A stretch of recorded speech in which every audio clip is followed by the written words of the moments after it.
Hello बच्चा लोग, सलाम, नमस्ते, सत श्री अकाल। मैं हूं आपका बायो टीचर विजय सर।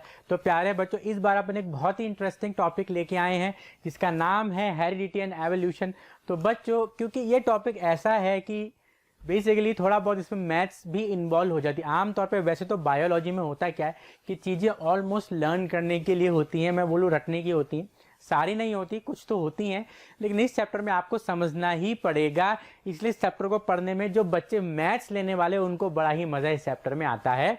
हालांकि मैं खुद बायो से था और मुझे भी इस चैप्टर में बहुत ही मज़ा सा आता था, क्योंकि चैप्टर आपने समझ लिया ना यार, फिर आप इस चैप्टर को नहीं भूलोगे। लेकिन जो दूसरे चैप्टर हैं जैसे लाइफ प्रोसेसेस हो गया, कंट्रोल एंड कोऑर्डिनेशन हो गया, इनको बार बार आपको पढ़ना पड़ता। आज भी जब मैं बच्चों को पढ़ा रहा हूँ, मुझे पढ़ाने का काफ़ी एक्सपीरियंस हो गया है बच्चों, तो आज भी मुझे चैप्टर्स देख के जाना पड़ता है, टॉपिक्स देख के जाने पड़ते हैं, एग्जाम्पल देखने पड़ते हैं, क्योंकि बायोलॉजी है यार, आप नहीं पढ़ोगे तो माइंड से जो होती है वो धीरे धीरे स्लिप होती जाती है। तो यही बात इस चैप्टर में लागू नहीं होती। अगर आपने एक बार इस चैप्टर को समझ लिया तो बार बार आपको इसको देखने की जरूरत नहीं पड़ेगी। तो आओ प्यारे बच्चों, चैप्टर को अपन शुरुआत करते हैं। तो चलिए शुरू करते हैं। तो देखिए बच्चों, एवोल्यूशन, पहले बंदर बंदर बंदर बंदर से इंसान बन गया, और आगे देखना जरूर ये बन जाएगा। मैं आपको बताने वाला हूँ कि आने वाले टाइम में ये चीज पॉसिबल है। ये जो मैंने फोटो ली है, ये बात आप जरूर इसका ध्यान रखना बच्चों। ये जो इमेज है ये देखना जरूर पॉसिबल होगी। इंसान धीरे धीरे एक तरीके से साइबॉर्ग ही बन जाएगा। आप देखिए आजकल अपन लोग, साइबॉर्ग होता है क्या, इस चीज को समझना। साइबॉर्ग वो होता है जिसके अंदर कुछ पार्ट मशीनरी होता है, कुछ पार्ट ह्यूमन होता है। अब जैसे कई साइंस फिक्शन मूवीज आती हैं तो उसमें आप देखना कि कई जो ह्यूमंस होते हैं वो आधे मशीन होते हैं, आधे ह्यूमंस होते हैं। तो वो एनहेंस्ड होते हैं, सोल्जर्स होते हैं जिनमें मशीन्स का यूज़ किया जाता है उनकी पावर को बढ़ाने के लिए, उनकी जंपिंग पावर को बढ़ाने के लिए, उनके स्किल्स को बढ़ाने के लिए उन्हें मशीन के पार्ट्स यूज़ करते हैं, चिप्स यूज़ करते हैं, तो उन्हें साइबॉर्ग बोला जाता है। अब देखिए अभी भी यूज़ हो रहे हैं, अपने हार्ट के अंदर पेस मेकर क्या एक मशीन ही है। तो धीरे धीरे इस चीज़ का आरंभ हो गया है और कहीं ना कहीं अपन इस लेवल पे जरूर पहुंचेंगे बच्चों, अगर इस कोरोना से बच गए तो। वैसे हमारा पूरा विश्वास है कि जो मानव सभ्यता ही अपन को बचाएगी और कहीं ना कहीं हम लोग आगे जाएंगे, और देखना कहीं ना कहीं ये चीज़ ज़रूर आएगी। और मेरा पूर्ण विश्वास है कि ये फेस जरूर देखने को मिलेगा मानव प्रजाति को, क्योंकि जब अपन इतने आगे बढ़ गए हैं तो यहाँ तक पहुँचना कोई बड़ी बात नहीं है। वैसे एक मूवी है, मैं आपको बता दूं, एक मूवी है आई रोबोट। इसके अंदर जो एक एक्टर है विल स्मिथ, शायद उनका नाम विल स्मिथ ही है, तो वो उसके अंदर साइबॉर्ग बने हैं। उनकी जो आर्म है या शोल्डर से और ये पूरी आर्म वो रोबोटिक है, तो वो बहुत जोरदार फाइट करते उस आर्म को यूज करते। पुरानी मूवी है लेकिन बहुत मजा सा आने वाला है। ऐसे नहीं लगेगा कि यार मूवी आउटडेट हो चुकी है। ग्राफिकल जो रिप्रेजेंटेशन है वो अप टू पॉइंट है, मतलब मजा सा आएगा। लगेगा थोड़ी सी पुरानी मूवी लेकिन जो ग्राफिकल रिप्रेजेंटेशन है वो अप टू डेट है, तो मजा सा आएगा। मूवी आप देख सकते हो और आप समझ जाओगे कि जो वो होते हैं साइबॉर्ग क्या होता है। चलिए आगे बढ़ते हैं, काम की बात करते हैं। हेरिडिटी क्या होता है? सिंपल सी डेफिनेशन है, the transmission of characters from parents to their offspring and its study is known as heredity. The transmission of characters from parents to their offspring is called heredity. अब characters या trait क्या होता है, इस चीज को समझना। कोई सी भी प्रॉपर्टी हो, आपकी लंबाई हो, आंखों का कलर हो, फेस कट हो, फीचर्स हो, हेयर कलर हो, तो ये सब आपकी जो प्रॉपर्टीज होती हैं, फिजिकल प्रॉपर्टीज होती हैं, इन सबको ट्रेट्स या फिर कैरेक्टर बोला जाता है। जैसे मदर फादर होंगे, बच्चा भी वैसा ही दिखाई देगा कुछ हद तक। देखिए जो सेक्सुअल रिप्रोडक्शन होता है प्यारे बच्चों, उसके अंदर एग्जैक्ट कॉपी नहीं बनती है, लेकिन हाँ ऐसे नहीं कि बच्चा बिल्कुल ही अलग दिखेगा। फिर मम्मी पापा तो इटालियन है, बच्चा अफ्रीकी दिख रहा है, या फिर मम्मी पापा अफ्रीकी है, बच्चा जो है वो इंडियन दिख रहा है, ऐसा नहीं होगा। बच्चा बिल्कुल आइडेंटिकल नहीं होगा, लेकिन सिमिलर जरूर वो होगा। इस बात का आपको ध्यान रखना है। तो हेरिडिटी में क्या होता है, जो भी मदर फादर के फीचर्स होते हैं, कैरेक्टर्स या ट्रेट जिनको बोला जाता है, वो अपने पेरेंट्स से बच्चों में जाते हैं। इसको और इसकी स्टडी को हेरिडिटी बोला जाता है। बहुत सिंपल टर्म है, continuity of feature from parents to their, from one generation to next. एक जनरेशन से नेक्स्ट जनरेशन में जो फीचर आगे पास ऑन हो रहे हैं उसे बोलते हैं अपन। देखो कितनी सिंपल डेफिनेशन, इसको आप लिख सकते हो और एक भी नंबर नहीं कटेगा। ठीक है, जो हेरिडिटी इंफॉर्मेशन होती है वो सेक्स सेल में होती है। मेल सेक्स सेल को स्पर्म बोलते हैं, फीमेल सेक्स सेल को ओवम यहाँ पर बोला जाता है। तो जो मेल जो हेरिडिटी इंफॉर्मेशन होती है वो सेक्स सेल के अंदर होती है, क्योंकि अपन को पता है जो सेक्सुअल रिप्रोडक्शन होता है उसके अंदर सेक्स सेल का इन्वॉल्वमेंट होता है। मेल से आता है स्पर्म, फीमेल से आता है ओवम। और जब दोनों का बेसिकली दोनों का जब फ्यूजन होता है, जैसे फर्टिलाइजेशन बोलते हैं, उसमें दोनों का न्यूक्लियस मिक्स हो जाता है। न्यूक्लियस में क्या होता है, क्रोमोसोम होते हैं और वहीं पर उनकी जेनेटिक इन्फॉर्मेशन स्टोर होती है। तो इस तरह जो सेक्स सेल होते हैं वही कैरेक्टर्स को, ट्रेड्स को लेके आगे जाते हैं। सो जो गैमीट्स होते हैं या फिर सेक्स सेल होते हैं, क्या करते हैं, लिंक बनाते हैं पेरेंट्स और इनके ऑफस्प्रिंग के बीच में। और यही जो कैरेक्टर्स हैं या प्रॉपर्टीज है, ये गैमीट्स ही आगे लेके जाते हैं। ध्यान से सुनना है, गैमीट्स यानी सेक्स सेल, सेक्स सेल के अंदर न्यूक्लियस होता है, न्यूक्लियस के अंदर क्रोमोसोम होता है और उसी क्रोमोसोम के अंदर प्यारे बच्चों जेनेटिक इंफॉर्मेशन स्टोर रहती है। चलिए आगे बढ़ते हैं। वेरिएशन, इस चीज को आप समझना। अब सेक्सुअल रिप्रोडक्शन की ही बात यहाँ पर पहले अपन चालू करते हैं। अब बच्चों, आप अपने मम्मी पापा जैसे दिखते हो, लेकिन आप मम्मी पापा के जैसे बिल्कुल एग्जैक्ट नहीं दिखते हो। कुछ ना कुछ अंतर होगा आपकी शक्ल में, हाइट में, कलर में। तो जो सेम स्पीशी के ऑर्गेनिज्म के बीच में जो डिफरेंस होता है ना बच्चों, इसी को वेरिएशन बोलते हैं। आज मैं मेरी बात करूं, आप बच्चों की बात करूं, हालांकि अपन सबके 2 हाथ, 2 पैर, 2 आंख, एक कान, 2 कान, 1 नाक और 1 मुंह है। तो बेसिकली अपन लोग सिमिलर हैं लेकिन आइडेंटिकल नहीं, सबकी शक्लें अलग हैं, हाइट अलग है, बॉडी कलर अलग है, बॉडी शेप अलग है। जिसको क्या बोलते हैं, वेरिएशन बोला करते हैं। The differences in the character among the individual of the same species, same species के ही होने चाहिए। ऐसे नहीं अब हाथी को घोड़े से कंपेयर कर दो, ये चीज नहीं होगी। तो जो सेम स्पीशी के ऑर्गेनिज्म में जो डिफरेंसेस होते हैं उन्हें अपन वेरिएशन बोलते हैं। और वेरिएशन नेसेसरी है ऑर्गेनिक एवोल्यूशन के लिए। आगे पढ़ेंगे एवोल्यूशन क्या होता है, फिर मैं आपको समझा दूं। भाई जब बॉडी डिजाइन कॉम्प्लेक्स होता जाता है धीरे धीरे, जब एक सिंपल बॉडी डिजाइन कॉम्प्लेक्स हो जाता है over the period of thousands of years, इसको बोलते हैं एवोल्यूशन। और एवोल्यूशन कब होगा, जब वेरिएशन आएगा। वेरिएशन नहीं आएगा तो बॉडी डिजाइन में कोई चेंजेस नहीं होंगे। जब बॉडी डिजाइन में चेंजेस नहीं होंगे तो वेरिएशन भी नहीं होगा और एवोल्यूशन भी नहीं होगा। एवोल्यूशन मतलब the formation of more complex body design from a simpler one over a period of thousands of years or millions of years। ऐसे नहीं आज और कल में वो एवोल्यूशन हो गया। आज मैं सोचा मेरे पंख निकल आए और कल जो है मेरे पंख निकल गए और मैं उड़ रहा हूँ। मैं सोच रहा हूँ कि मैं तो एक्समैन का जो है वो लोगन बन जाऊँ और मेरे ऐसे हाथों में जो है वो लोगन के जैसे वो निकल आए ब्लेड्स। तो ऐसा नहीं होगा, इसको होने में मिलियंस ऑफ ईयर्स लगते हैं। Evolution does not happen overnight, it takes thousands of years. And variation नहीं होगी तो फिर आप भूल जाओ, एवोल्यूशन भी होगा। अब यहाँ पर बच्चों एक चीज मैं आपको बताऊं, जो वेरिएशन सेक्सुअल रिप्रोडक्शन में तो आता है, अंडरस्टूड सी बात है, लेकिन ए सेक्सुअल रिप्रोडक्शन में भी वेरिएशन देखने को मिलता है। अब ए सेक्सुअल रिप्रोडक्शन में कैसे वेरिएशन रहा है, due to DNA copying error. लिख लो यहाँ पे, शायद अपन ने चैप्टर रिप्रोडक्शन में भी समझा था, due to DNA copying error. DNA copying error की वजह से बच्चों क्या होता है, वेरिएशन ओकेजनल, कभी हमेशा नहीं होता, ओकेजनल।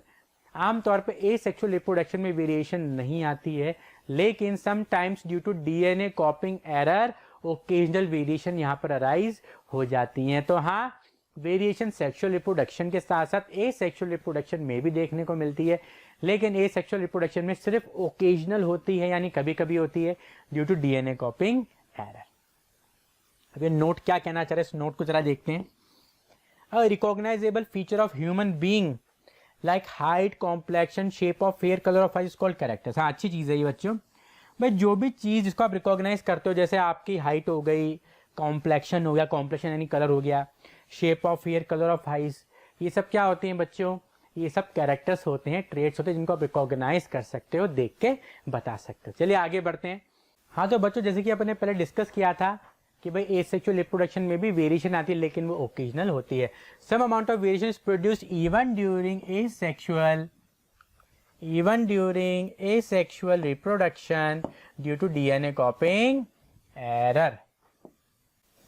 ये होते हैं बच्चों डीएनए कॉपिंग एरर की वजह से होती है। तो देखो वेरिएशन दोनों में ही आती है, सेक्सुअल में भी आती है, एसेक्सुअल में भी आती है। बट जो सेक्सुअल रिप्रोडक्शन होता है उसमें खूब सारी वेरिएशन आती हैं। The number of variation is very large. Sexual reproduction में जो वेरिएशन आती है वो ज़्यादा आती है, लेकिन एसेक्सुअल रिप्रोडक्शन में कुछ ही होती है, और वो भी mainly due to DNA copying error. देखिए सब कुछ डीएनए होता है। अभी आगे देखो एक डायग्राम में मैं आपको बताऊंगा। देखिए आपकी जो गैमीट्स होते हैं जिन्हें सेक्स सेल बोलते हैं, जैसे स्पर्म और ओवम हो गया, उसके अंदर न्यूक्लियस होता है, न्यूक्लियस में क्रोमोसोम होता है, क्रोमोसोम ऐसा मानो कि डीएनए का बना हुआ होता है, और उसी डीएनए में इंफॉर्मेशन स्टोर रहती है। तो जब डीएनए में इंफॉर्मेशन स्टोर है, डीएनए की कॉपी बनने में ही एरर आ रही, यानी इंफॉर्मेशन में एरर आ गई। जब इंफॉर्मेशन में एरर आ गई बच्चों, तो डिफरेंसेस वेरिएशन आएंगे ही आएंगे। सेक्स सेल के अंदर न्यूक्लियस, न्यूक्लियस में क्रोमोसोम, क्रोमोसोम बना होता है डीएनए का। वापिस से सेक्स सेल के अंदर न्यूक्लियस, न्यूक्लियस में क्रोमोसोम, क्रोमोसोम बना होता है डीएनए का। उसी डीएनए में इंफॉर्मेशन स्टोर रहती है। तो जब डीएनए की कॉपी बन रही हो तो उसमें एरर आ गया, इंफॉर्मेशन में एरर आ गई। जब इंफॉर्मेशन में एरर आ गई बच्चों, तो डिफरेंसेस या वेरिएशन तो आएंगे ही आएंगे। तो ये बात आपको ध्यान रखने लायक है कि कभी कभी ओकेजनल वेरिएशन आते हैं सेक्सुअल रिप्रोडक्शन में। क्यों? Due to DNA copying error. अब मैं बात करूं गन्ने के पेड़ की। द शुगर केन जो प्लांट्स होते हैं उनमें एसेक्सुअल रिप्रोडक्शन भी करवाया जाता है। जब आप गन्ने के खेत में जाओगे तो सारे गन्ने एक जैसे दिखेंगे, क्योंकि इनमें एसेक्सुअल रिप्रोडक्शन यूज करके उन्हें ग्रो कराया गया है। तो ऐसे गन्ने का खेत जिसमें गन्ने उग रहे हैं और जिन्हें ग्रो करा गया है एसेक्सुअल रिप्रोडक्शन यूज करके, सारे बिल्कुल सेम आपको दिखाई पड़ेंगे, कोई डिफ्रेंसिएशन नहीं होगा। लेकिन यहाँ पर आप इंसानों की भीड़ में जो हर एक अपने आप में एक दूसरे से अलग होगा, सिमिलर होंगे लेकिन आइडेंटिकल नहीं होंगे, आप उन्हें देख के पहचान सकते हो। So the number of variations produced during sexual reproduction is very large. तो सेक्सुअल रिप्रोडक्शन जो वेरिएशन आते हैं, डिफरेंसेस आते हैं, बहुत ही ज्यादा होते हैं as compare to asexual reproduction. चलिए आगे बढ़ते हैं बच्चों। बहुत ही बेहतरीन एग्जाम्पल है वेरिएशन का। ये कौन सा रिप्रोडक्शन है? सेक्सुअल रिप्रोडक्शन है। अगर अपन इसमें देखेंगे, एक तो इसको ईयर लोब बोलते हैं बच्चों, दिख रहा है नीचे वाला से, जिसमें लड़कियां बालियां पहनती हैं और आजकल लड़के भी पहन रहे हैं। देखो छेद भी हो रहा है इसके अंदर, शायद बाली वाली होगी, बाली वाली ही होगी, फिर बाल बड़े हैं, बाली वाला नहीं होगा, बाली वाली ही होगी, फिर बाल इस तरह से लंबे दिख रहे हैं। तो इसमें देखिए जो ईयर लोब है बिल्कुल चिपका हुआ है और इसमें थोड़ा सा लटका हुआ है। मेरा भी ईयर लोब जो है वो ऐसा है, फ्री ईयर लोब। आप देखोगे अपने घर में तो कईयों का ईयर लोब फ्री होगा, कईयों का चिपका हुआ होगा। तो ये भी अपने आप एक वेरिएशन है। देखिए ह्यूमन बींग्स में ईयर लोब, एनसीईआरटी में ही एग्जांपल गिवन है। तो जो ईयर लोब इसमें फ्री है, इसमें चिपका हुआ है। तो एक बहुत ही बढ़िया एग्जांपल है बच्चों वेरिएशन का, ईयर लोब्स इन ह्यूमन। चलिए आगे बढ़ते हैं। एक्यूमुलेशन ऑफ वेरिएशन, इस चीज को समझना जरूरी है, क्योंकि अगर वेरिएशन एक्यूमुलेट नहीं होंगी तो एवोल्यूशन भी मेरे प्यारे बच्चों यहाँ पर देखने को नहीं मिलेगा। अब जो भी वेरिएशन होती है ऑर्गेनिज्म के अंदर, वो धीरे धीरे पास ऑन होती है जनरेशन बाय जनरेशन और इकट्ठी होती जाती है। भाई जो भी वेरिएशन हुआ वो आगे पास ऑन होगा और धीरे जनरेशन बाय जनरेशन इकट्ठा भी होता जाएगा। उसका इकट्ठा होना जरूरी है। अगर वो पास ऑन नहीं हो सकती तो वो इकट्ठी भी नहीं होगी और वेरिएशन यहाँ पर नहीं आएंगे, नई स्पीशीज यहाँ पर फॉर्म नहीं होगी। तो बच्चों जैसे कि अपन डिस्कस कर रहे थे, भाई जब तक वो एक्यूमुलेट नहीं होगी या पास ऑन नहीं होगी वेरिएशन, तब तक उसको सर्वाइवल एडवांटेज नहीं मिलेगा। तो बहुत से एग्जांपल इसमें है बैक्टीरिया और हीट टॉलरेंस का। इस चीज को आपको समझना पड़ेगा बच्चों, है ना। अपन एक एग्जांपल लेके चलते हैं। बैक्टीरिया है, वो हीट टॉलरेट नहीं कर सकता, बहुत मॉडरेट हीट टॉलरेट कर सकता है, मतलब गर्मी ज्यादा बर्दाश्त नहीं कर सकता। जब उस बैक्टीरिया ने 2 बैक्टीरिया प्रोड्यूस करे या रिप्रोड्यूस करे, तो एक बैक्टीरिया के पास हीट टॉलरेंस की कैपेसिटी दूसरे के पास नहीं है। फिर उन दोनों ने आपस में रिप्रोड्यूस करा और धीरे धीरे करके एक बैक्टीरिया जो तो नॉर्मल है, जिसमें हीट टॉलरेंस की कैपेसिटी नहीं है, वो नहीं है, और दूसरा क्या होगा, अपने अंदर वेरिएशन को, कौन सी वेरिएशन को, हीट टॉलरेंस यानी गर्मी बर्दाश्त करने की वेरिएशन को इकट्ठा करता जा रहा है। इकट्ठा जनरेशन बाय जनरेशन इकट्ठा करते करते करते वो हीट रेजिस्टेंट ही हो जाता है, नहीं हीट का उस पर कोई असर पड़ने वाला नहीं है। मैं दोबारा समझाता हूँ बच्चों। एक बैक्टीरिया जो नॉर्मल गर्मी बर्दाश्त कर सकता है, नॉर्मल हीट को टॉलरेट कर सकता है। अब उसे 2 बैक्टीरिया बनाए, एक तो हीट टॉलरेट कर सकता है, दूसरा नहीं बनाएगा, मतलब रिप्रोड्यूस करे। तो जो हीट टॉलरेट नहीं कर सकता, नॉर्मल कर सकता है, वो भी आगे जो अपनी जनरेशन बनाएगा उनमें भी हीट टॉलरेंस की जो कैपेसिटी होगी वो मीडियम होगी। लेकिन जिसके पास हीट टॉलरेंस की कैपेसिटी ज़्यादा है, वो आगे जनरेशन बाय जनरेशन उस हीट टॉलरेंस करने की जो कैपेसिटी है उसको पास ऑन करेगा, वो इकट्ठी होती जाएगी और धीरे धीरे करके ग्रेजुअली ऐसा बैक्टीरिया बन जाएगा जो कि हीट रेजिस्टेंट होगा।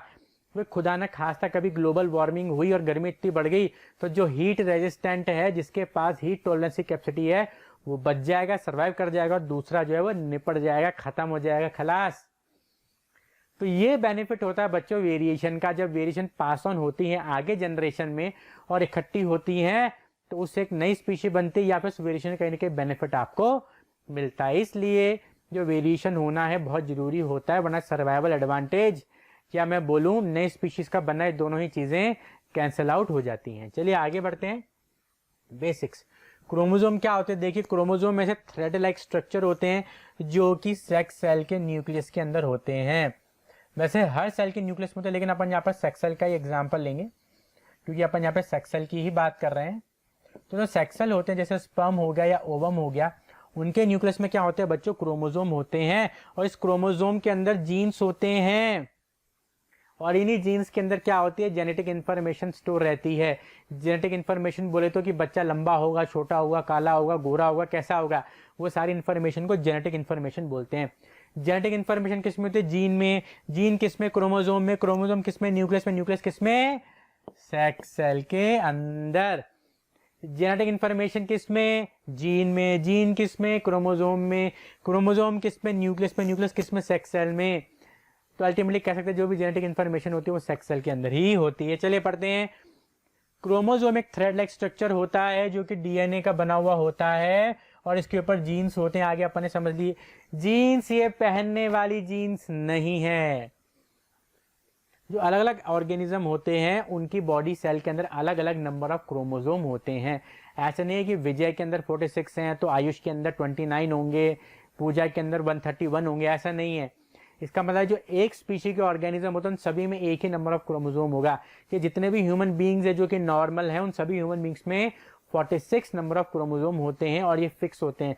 लेकिन अलग अलग स्पीशी में ये नंबर अलग अलग हो जाता है। और यही जो होते हैं क्रोमोसोम, इनके अंदर जीन्स होते हैं और जो कि कैरेक्टर्स को कंट्रोल करते हैं ह्यूमन बींग्स की। कैरेक्टरिस्टिक्स, कैरेक्टर्स यानी लंबा, छोटा, नाटा, गोरा, समझ रहे हो? जीन क्या है? जीन जो है डीएनए की यूनिट है जो क्रोमोसोम के ऊपर होती है, जो कि प्रोटीन को सिंथेसाइज करती है। इस चीज को समझना भाई। भाई जीन कैसे कैरेक्टर को कंट्रोल करता है? भाई सेक्स सेल में न्यूक्लियस, न्यूक्लियस में क्रोमोसोम, क्रोमोसोम में जीन। अब जीन क्या करता है? मैंने बोला जीन में जेनेटिक इंफॉर्मेशन स्टोर होती है, तो कैसे चीजों को अफेक्ट करता है समझना।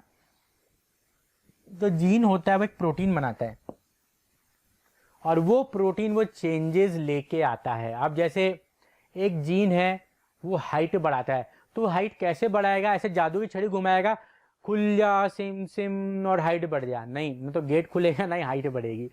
तो वो जीन क्या करता है बच्चों? एक प्रोटीन बनाता है जो कि आपकी हाइट बढ़ाने के लिए जिम्मेदार होता है। तो जीन बेसिकली कैसे उस कैरेक्टरिस्टिक को कंट्रोल करते हैं? वो पर्टिकुलर प्रोटीन बना के। Genes are unit of heredity और जीन हमेशा पेयर में होते हैं, जोड़ियों में रहते हैं। हर क्रोमोसोम के ऊपर जीन्स आपको देखने को मिलेंगे। अब नोट है, इंपॉर्टेंट है। अब जब मेंडल की मैं यहाँ पे बात करूं, मेंडल की आगे आएगा। जो मेंडल थे उन्हें फादर ऑफ जेनेटिक्स बोला गया था। पूरा नाम है ग्रिगोर जोहान मेंडल। जो ग्रिगोर जोहान मेंडल थे उन्हें फादर ऑफ जेनेटिक्स बोला गया था। तो जब वो अपना काम कर रहे थे जेनेटिक्स के ऊपर, लॉज बना रहे थे, तब तक जीन की डिस्कवरी नहीं हुई थी। और उस दौरान जो मेंडल बोला करते थे वर्ड, वो बोला करते थे फैक्टर। क्या यूज करते थे? फैक्टर, जिनको आज हम जीन के नाम से जानते हैं। तो ग्रिगोर जोहान मेंडल जिन्हें फादर ऑफ जेनेटिक्स बोला जाता है या जेनेटिक्स का जनक बोला जाता है प्यारे बच्चों, वो जब स्टडी कर रहे थे तब जीन की डिस्कवरी नहीं हुई थी। तो तब वो जो वर्ड यूज करते थे वो फैक्टर यूज किया करते थे, जिनको आज अपन जीन के नाम से जानते। जीन का मतलब, जीन्स का मतलब पहनने वाली जीन्स नहीं है। जीन्स जो होते हैं वो क्रोमोसोम के ऊपर होते हैं। इस बात का आपको ध्यान रखना है। चलिए आगे बढ़ते हैं। सेक्स सेल में न्यूक्लियस, न्यूक्लियस में क्रोमोसोम, क्रोमोसोम में जीन। जीन किसके बने होते हैं? डीएनए के बने होते हैं। इसलिए जीन को हेरिडिटी यूनिट भी बोल दिया करते हैं। चलिए आगे बढ़ते हैं। जीन दो तरीके के होते हैं, डोमिनेंट जीन और रेसेसिव जीन। जीन क्या होता है? जीन यूनिट ऑफ हेरिडिटी होते हैं। जीन के अंदर जेनेटिक इंफॉर्मेशन स्टोर होती है। जीन कैसे जेनेटिक इंफॉर्मेशन शो करवा पाते हैं? वो प्रोटीन बना के। हाइट लंबी करवाने वाला जीन है तो वो क्या ऐसा प्रोटीन बनाएगा जो हाइट को लंबी करेगा। जीन दो प्रकार के होते हैं, डोमिनेंट जीन और रेसेसिव जीन। डोमिनेंट जीन शेर होता है, चाहे सुअर झुंड बना के आ जाए, शेर तो शेर ही रहेगा। तो जो आपका डोमिनेंट जीन होता है उसके सामने कोई भी आ जाए वो अपनी ही चलाएगा। जीन जो डिसाइड करता है अपीयरेंस क्या होगा, चाहे उसके पास कोई हो या ना हो, वो अपनी चालाकी रहेगा। भाई एक जीन मैं मान के चलता हूं, जो टॉलनेस का जीन है, टॉलनेस का जो जीन है उसको मैंने टी बोल दिया, ये एक तरीके से डोमिनेंट है। ये बात ध्यान से समझना बच्चों, टॉलनेस का जो जीन है उसको मैंने टी कैपिटल से रिप्रेजेंट किया। आमतौर पे जो डोमिनेंट जीन होते हैं उन्हें अपन कैपिटल लेटर से ही रिप्रेजेंट करते हैं। तो यहाँ पे जो बच्चों कैपिटल टी है वो टॉलनेस का जीन है और ये डोमिनेंट है, मतलब ये शेर है। और मैंने आपको बताया जीन हमेशा पेयर में रहते हैं। अब चाहे ये कॉम्बिनेशन बने, चाहे ये कॉम्बिनेशन बने, चलाएगा तो ये ही शेर। इसका मतलब है ड्वार्फनेस, ड्वार्फ यानी नाटा, छोटा। डोमिनेंट जीन अपनी ही चलाएगा, भले उसके आसपास कोई हो या ना हो, चाहे कोई भी हो। अब यहाँ पे डोमिनेंट टी, इसके पास में दूसरा भी डोमिनेंट आएगा तो दोनों अपनी चलाएंगे, टॉलनेस हो जाएगी। अब यहाँ पे ड्वार्फ है लेकिन डोमिनेंट तो कैपिटल है, तो यहाँ पे जो अपीयरेंस आएगी वो भी टॉलनेस की ही निकल के आएगी। तो डोमिनेंट जीन वो होता है जो अपनी ही चलाता है, भले उसके पास किसी भी तरीके का जीन हमेशा पेयर में रहते हैं, चाहे डोमिनेंट हो चाहे रेसेसिव हो, उसके पास में चलाएगा वो अपनी ही, उसे बोलते हैं डोमिनेंट जीन। और मेंडल का जो एक्सपेरिमेंट हुआ था उसमें टॉलनेस का जो जीन था वो डोमिनेंट ही पाया गया था और जीन हमेशा पेयर में रहते हैं। रेसेसिव जीन वो होता है ये बेचारा जो अकेला अपनी नहीं चला सकता, वो अपनी तभी चला पाएगा जब उसके जैसे दो होंगे।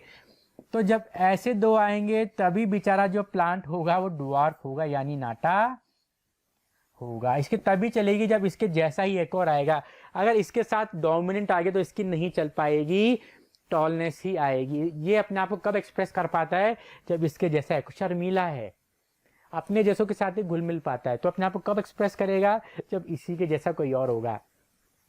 तो वो जीन जो तब एक्सप्रेस कर पाता है जब उसी के जैसा कोई और होता है, तो उसको बोलते हैं रेसेसिव जीन। लेकिन डोमिनेंट जीन वो होता है जो अपने आप को एक्सप्रेस करता है चाहे उसके साथ में कोई भी हो, और जीन हमेशा पेयर में ही रहते हैं। देखिए मैं तीनों पेयर में बनाए हैं यहाँ पे। तो ड्वार्फनेस का जो जीन है जो रेसेसिव है, और जो रेसेसिव जीन होते हैं आमतौर पे उन्हें अपन स्मॉल लेटर से रिप्रेजेंट।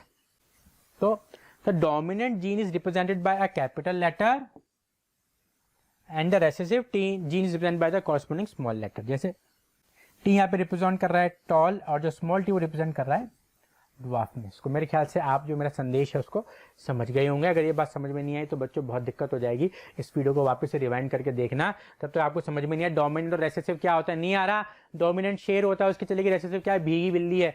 जब उसकी जैसे दूसरी को और शर्मीली बिल्ली आएगी तभी अपने आप को एक्सप्रेस कर पाएगा। Difference between phenotype and genotype. तो जिन बच्चों ने चैप्टर की थोड़ी बहुत नॉलेज है उनको डायग्राम देख के समझ में आएगा कि विजय सर क्या बोलने वाले हैं। तो फिनोटाइप, जीनोटाइप का मतलब होता है उसका जेनेटिक मेकअप क्या है, जीन्स किस तरीके से वहां पर अरेंज्ड हैं।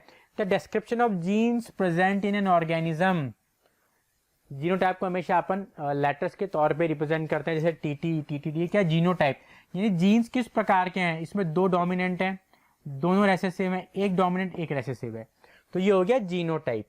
आ रही बात समझने। फिनोटाइप में दिखता कैसा है, इसका फिनोटाइप क्या हो जाएगा, टॉल, इसका फिनोटाइप ड्वार्फ,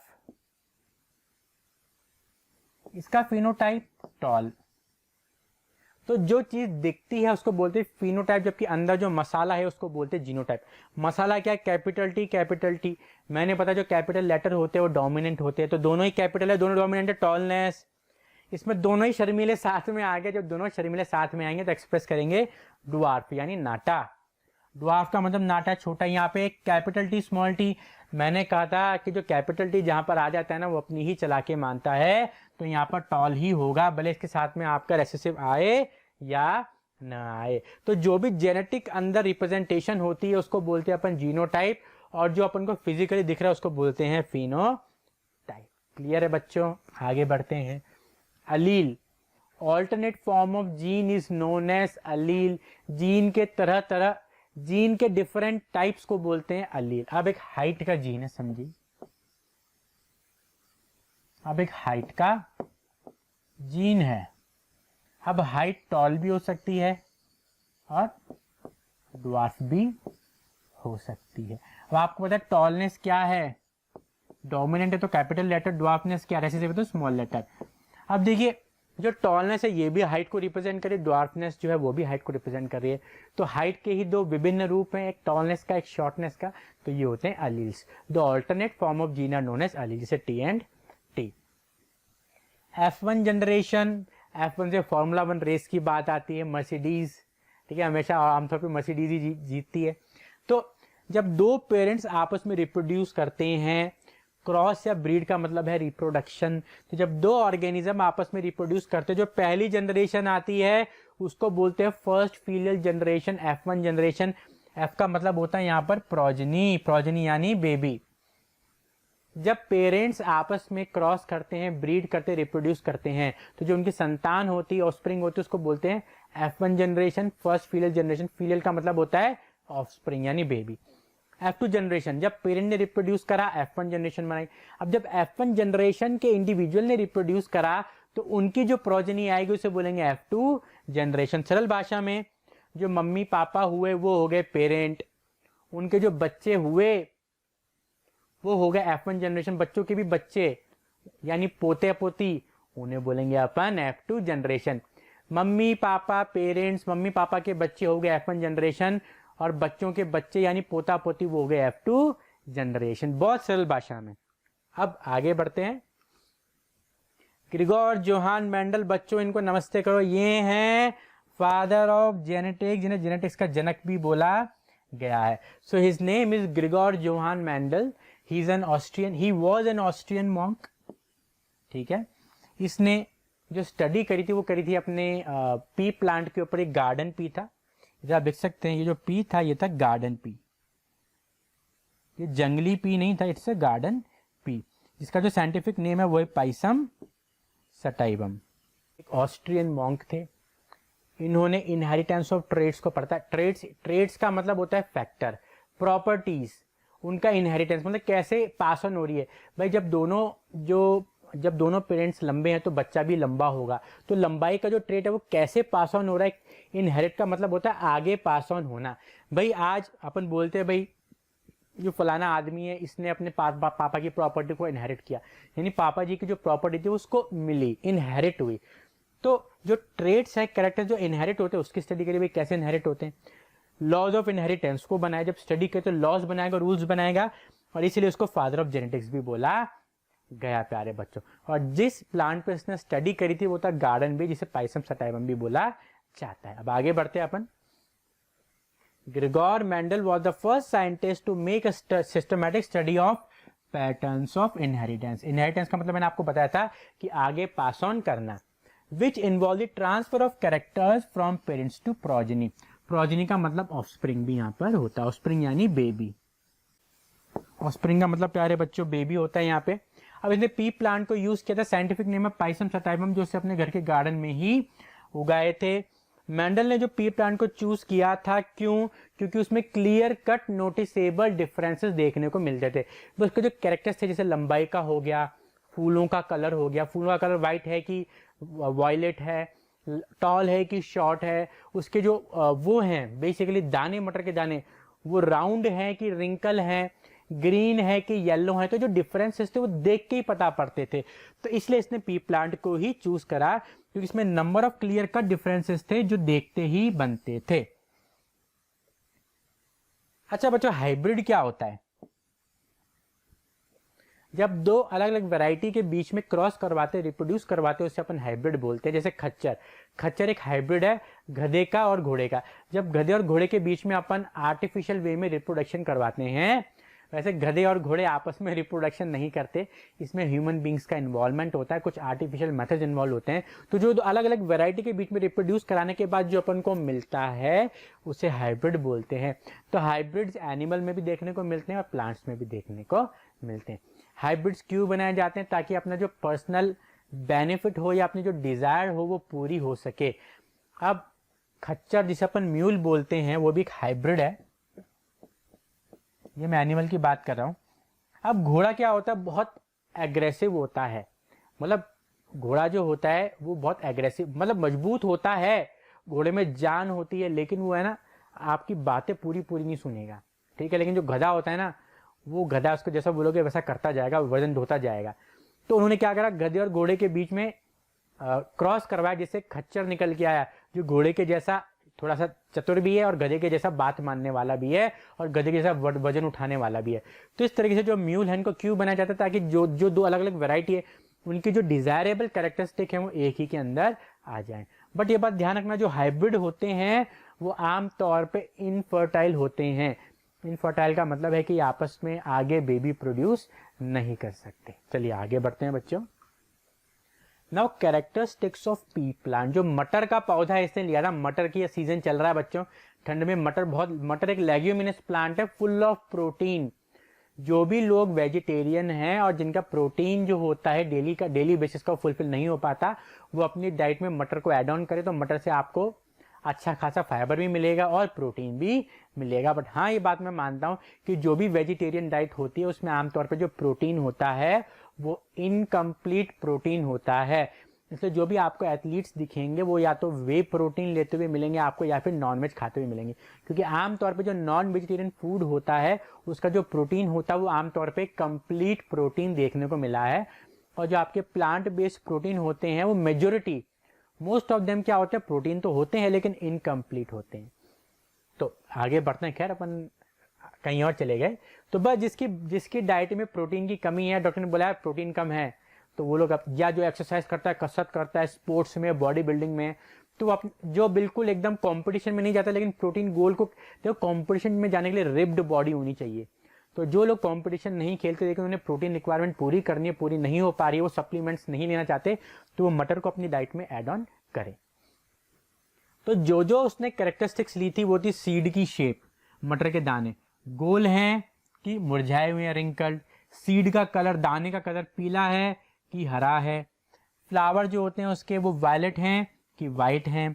फ्लावर की पोजीशन एक्सियल है कि टर्मिनल है। प्लांट की हाइट टॉल है कि शॉर्ट है। शॉर्ट में यहाँ पे बच्चों ड्वार्फ भी आप लिखना है ना, ड्वार्फ यानी नाटा। पॉड की शेप, जो पॉड क्या होता है, वो जो मटर की वो होती है ना जिसके अंदर मटर के दाने होते हैं, छिलका, तो पॉड इन्फ्लेटेड फूला हुआ है कि ऐसे मुरझाया हुआ है। पॉड का कलर हरा है कि पीला है। तो ये सब बातें बच्चों आपको पता होनी चाहिए। इसको लगा दो विराट कोहली टेबल। ये आपको लर्न होनी चाहिए कि कौन कौन सी कैरेक्टरिस्टिक्स उसने चूज करी थी। पहली थी सीड शेप, राउंड होगा कि रिंकल होगा। सीड कलर येलो होगा कि ग्रीन होगा। फ्लावर कलर वॉयलेट होगा कि वाइट होगा। फ्लावर की पोजीशन एक्सियल है कि टर्मिनल है। प्लांट की हाइट टॉल है कि ड्वार्फ है। पॉड की शेप, पॉड यानी मटर के दानों का छिलका, इन्फ्लेटेड फूला हुआ है कि कॉन्स्टिट्यूट मुरझाया हुआ है। पॉड का कलर भी देखिए हरा है कि पीला है। हाँ तो बच्चों अब अपन डिस्कस करेंगे जो मेंडल थे उन्होंने गार्डन पी को ही क्यों चूज किया था। मैंने आपको बताया था जो मेंडल थे उन्होंने जो एक्सपेरिमेंट्स परफॉर्म किए थे हेरिडिटी के ऊपर बेस्ड, वो किए थे उन्होंने गार्डन पी के ऊपर, जिसका साइंटिफिक नेम था पाइसम सटाइपम। अपन ने इसे पिछली वाली स्लाइड में ये भी डिस्कस कर लिया था कि कौन कौन सी कैरेक्टरिस्टिक्स जो थी मेंडल ने ली थी। अब उन्होंने गार्डन पी को ही क्यों सिलेक्ट किया ये भी अपन डिस्कस करेंगे। सबसे पहला है वेल डिफाइंड कैरेक्टर्स। तो ये बात आपको बच्चों ध्यान नहीं है कि सबसे पहला जो आएगा वो आएगा वेल डिफाइंड कैरेक्टर्स। तो वेल डिफाइंड कैरेक्टर्स एक मैंने कहने का मतलब ये है प्यारे बच्चों कि जो से कैरेक्टर्स थे, प्रॉपर्टीज थी, वो वेल डिफाइंड। अगर अपन पुरानी स्लाइड पे जाए तो अपन देखेंगे सीड का शेप राउंड एंड रिंकल, देख के पता पड़ रहा है। सीड का कलर येलो ग्रीन, तो ऐसे जितने भी कैरेक्टरिस्टिक्स थी, फ्लावर कलर हो गया वायलेट वाइट, तो ये सब देखते ही समझ में आती थी। तो वेल डिफाइंड कैरेक्टर्स थे। अपन पेन कलर दूसरा सिलेक्ट कर लेते हैं बच्चों। दूसरा बाइसेक्सुअल फ्लावर्स थे। तो बाइसेक्सुअल फ्लावर्स में क्या होता है, सेल्फ पॉलिनेशन भी हो जाता है, जो कि यहाँ पे मेंशन इनमें सेल्फ फर्टिलाइजेशन होता है। दूसरा हाइब्रिड अगर आप बनाना चाहो तो इजी हाइब्रिडाइजेशन। बच्चों हाइब्रिड का मतलब मैंने आपको बताया था भाई, एक घोड़ा है एक गधा है, दोनों के बीच का क्या हो गया, खच्चर। खच्चर एक हाइब्रिड होता है। और ये बात आपको ध्यान रखने की, जो हाइब्रिड होता है बच्चों वो इनफर्टाइल होता है। मैं लिख देता हूं, हाइब्रिड्स आर इनफर्टाइल। अब क्रॉस फर्टिलाइजेशन भी पॉसिबल है भाई। वैसे तो वो बाइसेक्सुअल फ्लावर्स हैं तो इनमें सेल्फ पॉलिनेशन होता है, या फिर ये मान के चलो भाई सेल्फ फर्टिलाइजेशन होता है, लेकिन क्रॉस फर्टिलाइजेशन या क्रॉस पॉलिनेशन भी इनमें पॉसिबल। और लाइफ साइकिल शॉर्ट होती है। शॉर्ट लाइफ साइकिल होगी तो फटाफट फटाफट फ्लावर आएंगे, पॉड्स आएंगे, तो चीज़ों को जल्दी से वो ऑब्जर्व कर पाएंगे। अब भाई पेड़ लगा उसके 20 साल बाद वो फल दे रहा है, तो उस चीज को अपन इनहेरिटेंस को नहीं पढ़ पाएंगे। इनहेरिटेंस कब पढ़ पाएंगे? जब फटाफट नई नई जनरेशन अपन को ऑब्टेन होंगी। तो नई जनरेशन ऑब्टेन तब होंगी जब लाइफ साइकिल छोटी होगी। तो यहाँ पे लाइफ साइकिल छोटी थी तो इसका फायदा उन्हें ये मिला कि भाई जल्दी से जल्दी उन्होंने जो कैरेक्टरिस्टिक्स की स्टडी करी नई नई जनरेशन के अंदर। अब आगे बढ़ते हैं बच्चों। भाई मेंडल क्यों सक्सेसफुल हुए? उसने ट्रू या फिर प्योर प्लांट को ही सिलेक्ट किया था एक्सपेरिमेंट के अंदर। अब आप समझिए प्योर प्लांट क्या होता है। भाई प्योर पी प्लांट का मतलब ये होता है कि उनमें आपस में जब आप रिप्रोडक्शन करवाओगे तो सेम ही पेड़ पैदा होगा, सेम ही ऑफस्प्रिंग मिलेगी जो काफी आइडेंटिकल होगी, काफी हद तक सिमिलर होगी। प्योर पी प्लांट का मतलब है कि वो प्लांट्स जिनमें अगर आप रिप्रोडक्शन करवाओगे तो जो आने वाली ऑफस्प्रिंग होगी वो भी बिल्कुल आइडेंटिकल होगी, कुछ हद तक वेरिएशन ज्यादा देखने को नहीं मिलेंगे। दूसरा, उसने एक बार में एक ही ट्रेट यानी कैरेक्टरिस्टिक की स्टडी करी। अब बच्चों ये बात आपको ध्यान देनी है कि भाई अगर एक बार में अपन 10 काम करते हैं, भाई आप फिजिक्स भी पढ़ लो, फिर साथ में बायो भी किताब खोल रखी है, आपने इंग्लिश किताब खोल रखी है, आप यहाँ पे केमिस्ट्री का लेक्चर देख रहे हो, तो कुछ हो पाएगा? नहीं हो पाएगा। तो जो एक बार में अपन एक काम करें और ढंग से करें तो उसमें इंसान को सफलता मिलती है। अब मैं पढ़ाने भी लग जाऊँ, फिर मैं जो है मैं रनर भी बन जाऊँ, मैं चाहूँ तो मैं खाना भी बनाने लग जाऊँ, मैस खोल लूँ अपना, तो ऐसा पॉसिबल नहीं है। हो सकता है पॉसिबल हो, लेकिन उसमें वो क्वालिटी नहीं आ पाएगी, जो इंसान में वो परफेक्शन नहीं आ पाएगा अगर वो एक ही काम करता है। मैं 10 काम करूंगा तो परफेक्शन नहीं आ पाएगा। हो सकता है मैं 10 काम कर रहा हूँ, हो सकता है ठीक तरीके से कर रहा हूँ, लेकिन वो परफेक्शन नहीं आ पाएगा। अगर परफेक्शन चाहिए एक्स्ट्रा ऑर्डिनरी तो आपको एक ही काम करो और अच्छे से करो। तो यही चीज मेंडल ने करी, उसने एक बार में एक ही कैरेक्टरिस्टिक की स्टडी करी। उसने जो भी डेटा मेंशन किया उसका एक्यूरेट रिकॉर्ड बनाकर रखा। अब आप पढ़ाई करते हो लेकिन आपने कोई नोट्स नहीं बना रखे हैं, आपने इंपॉर्टेंट टॉपिक्स नहीं लिखे हुए तो दिक्कत आएगी। इसने वो चीज़ नहीं की। उसने जो भी एक्सपेरिमेंट करे, जो भी इसने अपने जो है चीज़ों को कैरी आउट करा, उन सबका प्रॉपर मैथमेटिकल रिकॉर्ड रखा, ताकि कभी उनको देखना हो तो वो वापस से रिविजिट कर पाए, चीज़ों को आपस में जोड़ पाए। ठीक है। Note, a true breeding plant is one that when self fertilized only produces offspring with the same trait। देख यहाँ पे लिखा हुआ भी है मैंने, इसमें सेल्फ फर्टिलाइजेशन गिवन है। ए ट्रू ब्रीडिंग प्लांट वो होता है जब इसको सेल्फ फर्टिलाइजेशन करोगे, यानी सेल्फ पॉलिनेशन होगा, तो उसका जो प्रोजेनी होगी, ऑफस्प्रिंग होगी, उसमें सेम प्रॉपर्टी आएंगी, वेरिएशन देखने को नहीं मिलेगा। देखिए वही चीज यहाँ पे उन्होंने बता दी कि जो प्योर प्लांट होता है वो होता है जब उसको आप सेल्फ फर्टिलाइजेशन करोगे या उसमें जब रिप्रोडक्शन होगा तो वो ऑफस्प्रिंग जो प्रोड्यूस करेगा उसमें सेम ट्रेट्स होंगे, सेम कैरेक्टरिस्टिक्स होंगी, वेरिएशन देखने को नहीं मिलेंगे। अब आगे बढ़ते हैं प्यारे बच्चों। मेंडल्स का मोनो हाइब्रिड क्रॉस, इसको समझना बच्चों। मेंडल ने जो थे 2 क्रॉस करे थे, मोनो हाइब्रिड क्रॉस और ये डाई हाइब्रिड क्रॉस। अब इन दोनों को अपन डिटेल में डिस्कस करेंगे वन बाय वन, समझना आप। भाई मोनो हाइब्रिड क्रॉस, मोनो यानी एक, हाइब्रिड मैंने आपको समझा दिया है। तो मोनो हाइब्रिड क्रॉस के अंदर जो मेंडल थे उन्होंने 1 पेयर ऑफ कॉन्ट्रास्टिंग कैरेक्टर की स्टडी करी थी, वो था हाइट। पेयर कौन से थे? तो टॉलनेस था और ड्वार्फनेस था। ठीक है, इन दोनों की पेयर की उन्होंने स्टडी करी कि कैसे ये पेरेंट्स से अपने बच्चों में जा रहे हैं और कैसे ये एक्सप्रेस अपने आप को कर रहे हैं। आगे समझ में आ जाएगा आपको। Single pair of contrasting characters इन्होंने यहां पर लिया, तो ये चीज ध्यान रखने लायक है बच्चों। कौन सा था सिंगल पेयर? टॉलनेस का था। देखिए जीन्स हमेशा पेयर में रहते हैं, तो सिंगल पेयर, एक पेयर। ठीक है। कॉन्ट्रास्टिंग कैरेक्टर, ये टॉल है तो ये ड्वार्फ है। ड्वार्फ यानी शॉर्ट, या फिर आप इसको नाटा भी बोल सकते हो, छोटा, है ना। तो चिंटू बेटा, जो मेंडल थे उन्होंने कौन से कैरेक्टर्स लिए थे या किस कैरेक्टर्स की स्टडी करी थी? सर मोनो हाइब्रिड क्रॉस में मेंडल ने 1 पेयर ऑफ कॉन्ट्रास्टिंग कैरेक्टर की स्टडी करी थी। 1 पेयर यानी एक पेयर। कॉन्ट्रास्टिंग कैरेक्टर कौन से थे? हाइट के थे, एक टॉल होगा और ड्वार्फ होगा। तो एक पेयर में 2 थे, या तो फिर टॉल होगा या फिर ड्वार्फ होगा। तो इस तरीके से इसने क्या करा? 1 पेयर ऑफ कॉन्ट्रास्टिंग कैरेक्टर की स्टडी करी। अब इसने 1064 पी प्लांट्स लिए, ठीक है, और उसने पाया कि उसमें 77 टॉल प्लांट्स थे और 277 ड्वार्फ प्लांट थे। ये डेटा मैं आपको बता रहा हूं जो अपने पास मौजूद है कि out of total 1064 P plants of F2 generation की बात हो रही है। मेंडल ने पाया कि इसमें 787 टॉल प्लांट्स थे और 277 ड्वार्फ प्लांट थे। तो अगर आप इनको रेशियो निकालो तो रफली रेशियो निकल के आएगा 3:1 का, रफली यहां पर रेशियो निकल के आएगा। आगे अपन पढ़ते हैं बच्चों, ये है एक मोनोहाइब्रिड क्रॉस। समझना, इसको मैं यहाँ पे भी आपको बताऊंगा भाई। टॉल प्लांट और ड्वार्फ प्लांट, तो मैं आपको बताऊं कि इसने क्या करा। ये यहाँ पे पेरेंट्स की बात हो रही है और जीन हमेशा पेयर में रहते हैं।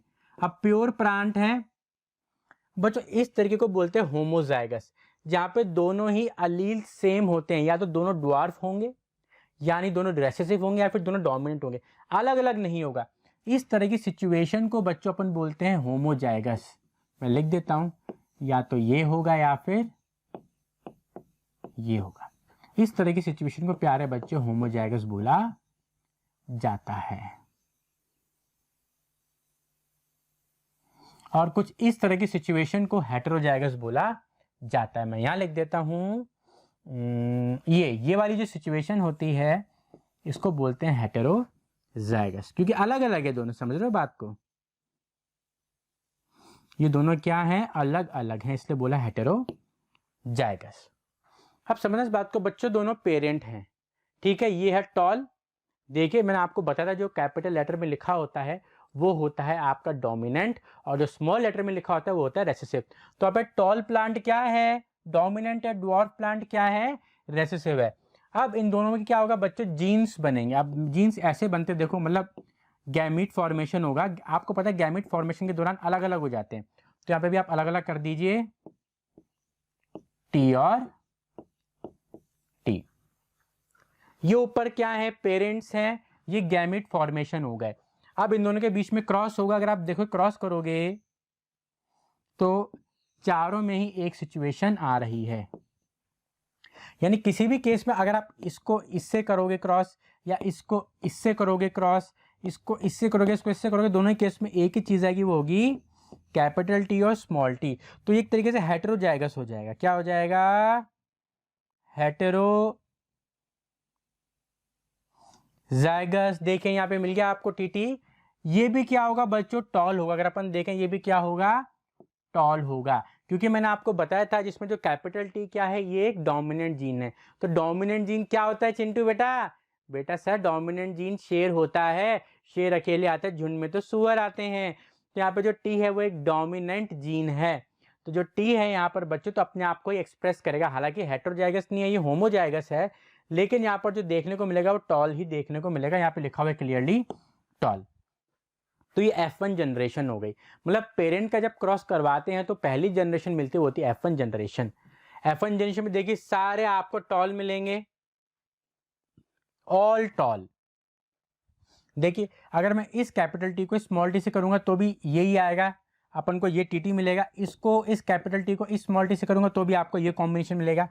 इस टी को कैपिटल टी को स्मॉल टी से करूंगा तो भी ये कॉम्बिनेशन, इस कैपिटल टी को उस स्मॉल टी से तो भी ये कॉम्बिनेशन देखने को मिलेगा। तो ऑल इन ऑल चारों में ही आपको हेटेरोजाइगस टॉल F1 जनरेशन देखने को मिलेगी। तो F1 जनरेशन में क्या आ गया बच्चों? आपको हेटेरोजाइगस टॉल देखने को मिल गया। अब इसके भी गैमिट फॉर्मेशन होंगे। देखिए गैमिट फॉर्मेशन ये हुए, ठीक है। तो अपन ने F1 जनरेशन के कोई से दो इंडिविजुअल ले लिए, एक तो ये था हेटेरोजाइगस टॉल, दूसरा भी हेटेरोजाइगस टॉल। भाई चारों ही अपन को हेटेरोजाइगस टॉल मिल रहे हैं, चारों केसेस में यही अपन को कॉम्बिनेशन मिल रहा है।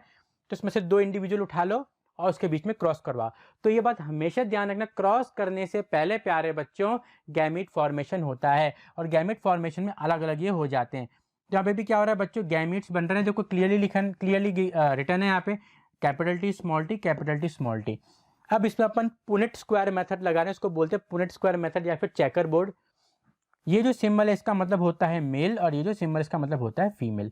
तो अपन ने ये जो गैमिट्स है मेल के यहाँ पर रख दिए, फीमेल के गैमिट्स यहाँ पर रख दिए। अब जब इसको इससे कॉम्बिनेशन करवाएंगे कैपिटल टी, अब इसको इससे करवाएंगे capital T small T, same capital T small T, और इसको इससे करवाओगे तो कैपिटल टी स्मॉल टी।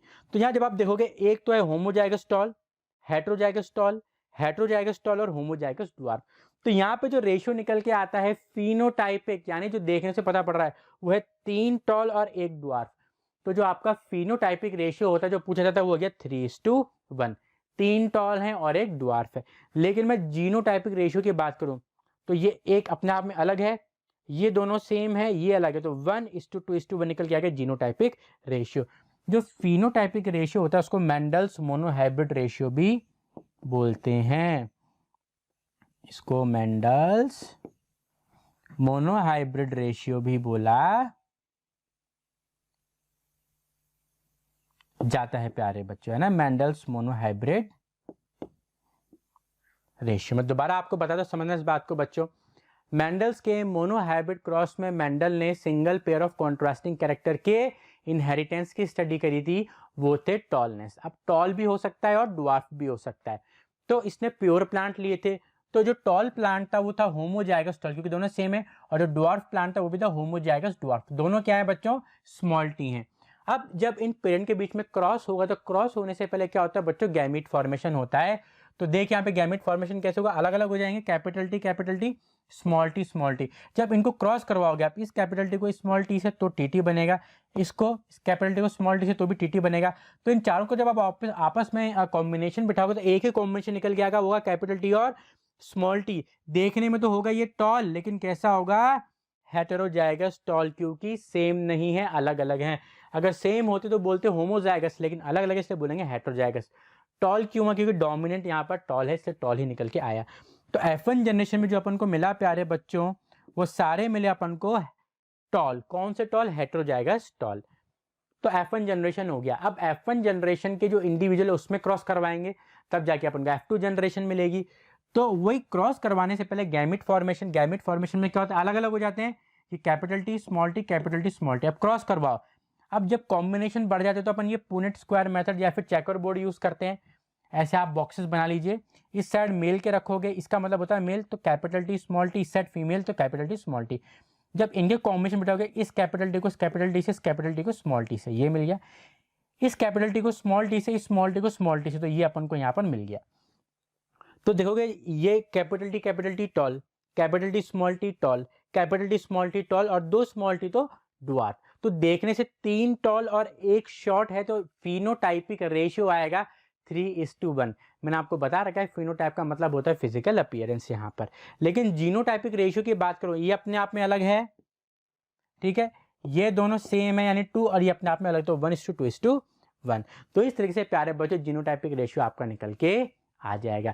तो मैं ऐसा मानता हूं कि मेरे प्यारे बच्चों को मेंडल का मोनोहाइब्रिड क्रॉस अच्छे से समझ में आ गया होगा। अब अपन डिस्कस करेंगे डाई हाइब्रिड क्रॉस, जो सेम मेथड से होगा लेकिन थोड़ा सा बड़ा होगा, क्योंकि इसमें 2 पेयर ऑफ कॉन्ट्रास्टिंग कैरेक्टर की स्टडी अपन करेंगे। तो चलिए आगे बढ़ते बच्चों मेंडल्स डाई हाइब्रिड क्रॉस की तरफ।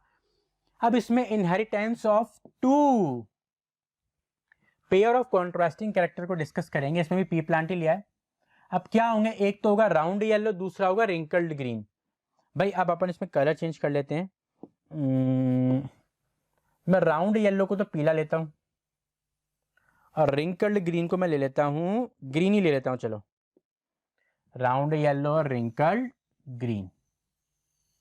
वापस रेड पे आ जाते हैं अपन।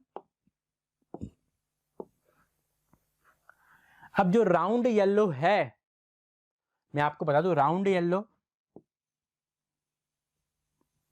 ये है डोमिनेंट। अब डोमिनेंट है तो अपन इसको कैपिटल में लिखेंगे राउंड येलो। ये क्या है बच्चों, डोमिनेंट, तो मैं लिख देता हूं डोमिनेंट। पिछले वाले केस में मोनोहाइब्रिड क्रॉस में टॉलनेस का डोमिनेंट था, इसमें राउंड येलो डोमिनेंट है। अब जो रिंकल्ड ग्रीन है वो क्या हो जाएगा, रेसेसिव हो जाएगा।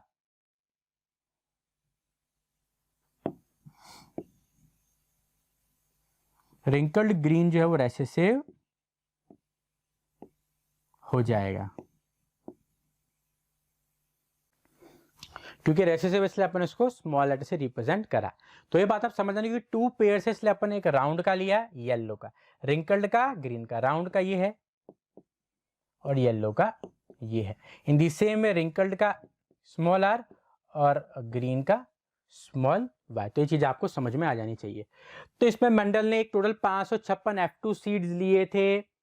पिछले में कितने थे बच्चों, 1064 थे। ये भी F2 जनरेशन की बात हो रही है। डाई हाइब्रिड में उसने 556 F2 सीड्स लिए थे। जब उनको काउंट किया उसको ये रिजल्ट मिला, round yellow 315, round green 108, wrinkled yellow 101 और रिंकल्ड ग्रीन ये मिला आपको 32। अब आगे बढ़ते हैं बच्चों।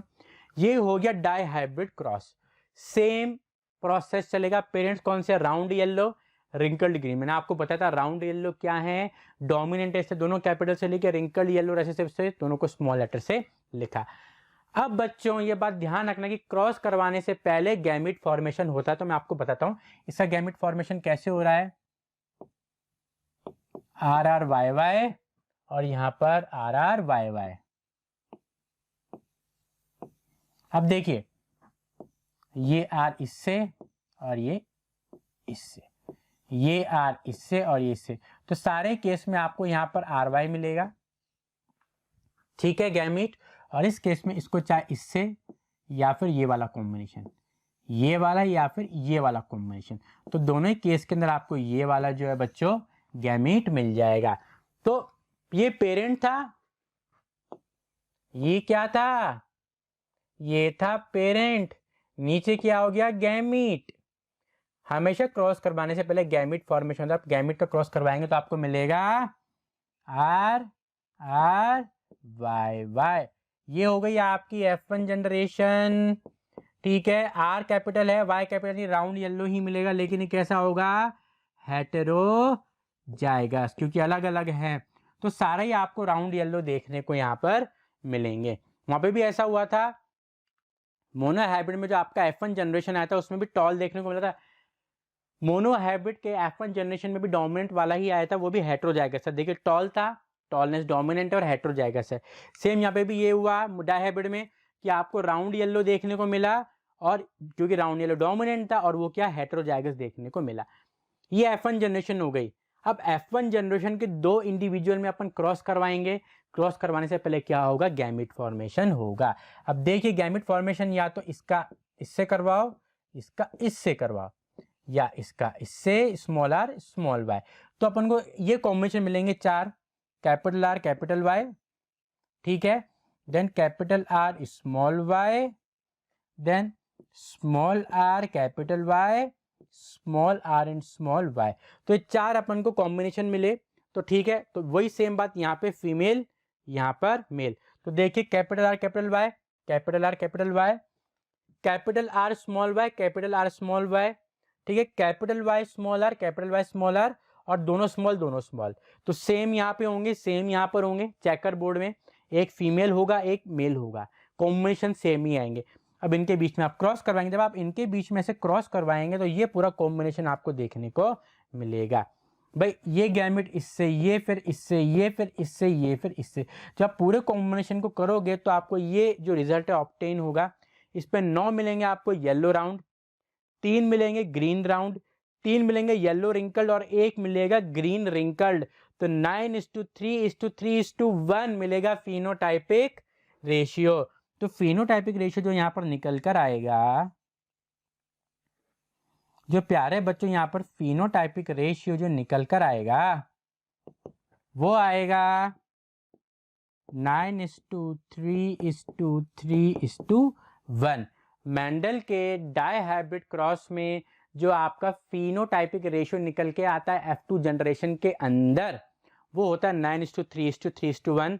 9 हो गए येलो राउंड, 3 हो गए ग्रीन राउंड, 3 हो गए येलो रिंकल और 1 हो गया ग्रीन रिंकल।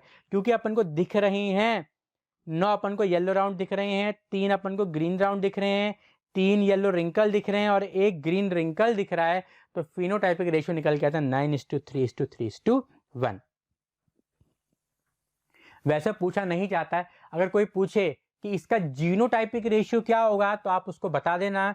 इसका जीनोटाइपिक रेशियो होता है 1:2:1:4:2:1:1। ये इसका होता है जीनोटाइपिक रेशियो। तो मैं लिख देता हूँ GR यानी जीनोटाइपिक रेशियो। वैसे आमतौर पे फिनोटाइपिक रेशियो को ही पूछा जाता है जो होता है 9:3:3:1। बट इन केस पूछ ले कोई और तो लिख देना 1:2:1, 2:4:2, 1:2:1। ठीक है बच्चों, मैं एक और बार आपको बताता हूं, बिल्कुल सेम तरीका है। भाई पेरेंट 2 हैं, क्योंकि 2 पेयर ऑफ कॉन्ट्रास्टिंग कैरेक्टर की यहां पर इनहेरिटेंस की बात हो रही है। तो round yellow wrinkled green, round yellow में कैपिटल है तो यानी डोमिनेंट है और ये रेसेसिव है। तो पेरेंट्स के क्रॉस से पहले क्या होता है प्यारे बच्चों, गैमिट फॉर्मेशन होता है। यहाँ पे मैंने आपको बताया गैमिट फॉर्मेशन, इस आर का इस वाई से कॉम्बिनेशन बिठाओ, चाहे इस आर का इस वाई से, तो इस आर का किसी भी वाई से कॉम्बिनेशन बिठाओगे तो एक ही चीज मिलेगी, वो कैपिटल आर कैपिटल वाई। यहाँ पर स्मॉल आर और स्मॉल वाई में किसी भी स्मॉल आर का किसी भी स्मॉल वाई से कॉम्बिनेशन बिठाओगे तो एक ही रिजल्ट मिलेगा, स्मॉल आर स्मॉल वाई। तो ये आपको क्या मिल गए बच्चों, 2 गैमीट मिल गए। और जो F1 जनरेशन मिलके आएगा इनके क्रॉस होने के बाद वो आएगा capital R capital Y small Y, यानी राउंड येलो, क्योंकि यहाँ पे कैपिटल आर राउंड डिनोट करता है और कैपिटल वाई येलो डिनोट करता है। तो राउंड येलो यहाँ पे देखिए, डोमिनेंट भी राउंड येलो था, F1 जनरेशन में भी राउंड येलो है, लेकिन हेटेरोजाइगस आया।